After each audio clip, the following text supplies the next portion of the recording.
एक गांव में एक कंजूस सेठ जी रहते थे। उनके पास बहुत धन था, कोई कमी नहीं थी। अच्छा खासा जीवन चल रहा था। लेकिन फिर भी सेठ जी बहुत कंजूस स्वभाव वाले व्यक्ति थे। कभी कोई दान पुण्य ना करते।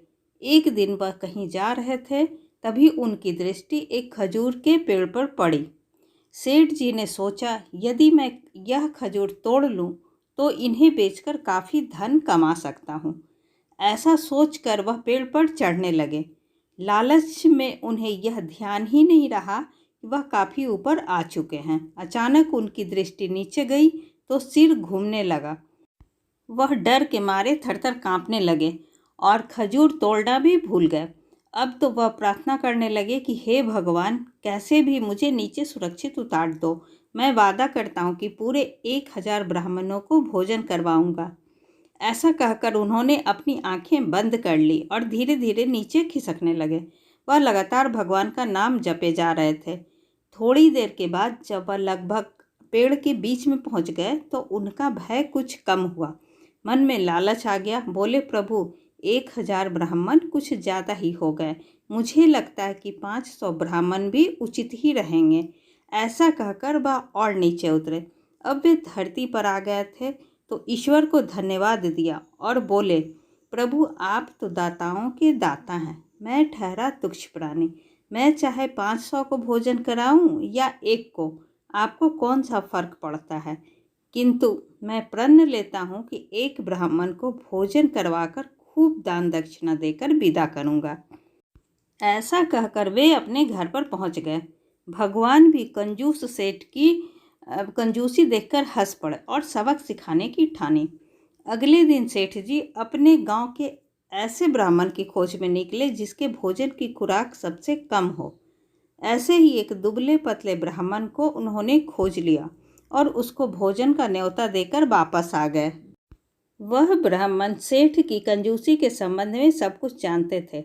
उन्होंने सोचा कि आज इसको अच्छा सबक सिखाने का अवसर मिल गया है। उधर सेठ जी अपनी पत्नी को सब कुछ समझाकर दुकान चले गए। कुछ देर बाद ब्राह्मण आ गए। सेठ जी की पत्नी ने उन्हें आदर सहित भोजन परोसा। उन्होंने आंख बंद की और मंत्र पढ़ा और बोले, भोजन से पूर्व एक सोने का सिक्का दक्षिणा में रखो। सेठ की पत्नी धार्मिक और दानी स्वभाव की थी। वह तुरंत गई और अलमारी से एक सोने का सिक्का लेकर उन्हें दक्षिणा में दे दिया। इसके बाद ब्राह्मण देवता ने भोजन किया और चलते समय सेठ की पत्नी से बोला कि अब हम चलते हैं। तुम एक संस्कारी गृहिणी हो। मैं तुम्हें आशीर्वाद देता हूँ कि तुम्हारा घर धन धान्य से भरा रहेगा। तुम्हारी तथा तुम्हारे पति की दीर्घायु हेतु मैं काशी जाकर अनुष्ठान करूँगा। अब मैं चलता हूँ। अनुष्ठान की बात सुनकर सेठ की पत्नी ने स्वेच्छा से अपनी ओर से उन्हें 5 सोने के सिक्के और भेंट कर दिए। ब्राह्मण प्रसन्न होकर चले गए, लेकिन उन्हें इस बात का ज्ञान था कि जब सेठ को सोने के सिक्कों के बारे में पता चलेगा तो वह सीधे उनके घर पहुंचेगा। इसलिए ब्राह्मण ने अपनी पत्नी को अपनी योजना के बारे में बताया। शाम को जब कंजूस सेठ जी घर पहुंचे और उन्हें पता चला कि ब्राह्मण को उनकी पत्नी ने पूरे 6 सोने के सिक्के दे दिए हैं, तो क्रोध में भरकर वह ब्राह्मण के घर पहुंचे और बाहर से ही शोर मचाते हुए अपने सोने के सिक्के वापस मांगने लगे। उनका ऐसा करना था कि योजना के अनुसार ब्राह्मण की पत्नी बाहर आई और उनसे बोली, तुम्हारे ही घर का भोजन करने के बाद मेरे पति की तबीयत बिगड़ गई है। वह अपनी आखिरी सांसें गिन रहे हैं। और ऐसा करके वह जोर जोर से शोर मचाते हुए रोने लगी। ये देखकर कंजूस सेठ जी घबरा गए। ब्राह्मण की पत्नी ने रोते हुए कहा कि यदि मेरे पति को कुछ हुआ तो तुम्ही को भुगतना पड़ेगा। ऐसा कहकर वह और जोर से रोने लगी। इससे पहले कि लोग वहां इकट्ठा होते, कंजूस सेठ जी ने अपनी जेब से धन से भरी हुई पोटली उसे देते हुए कहा कि बहन, यह धन रख लो और अपने पति का इलाज किसी अच्छे वैद्य जी से करा लेना।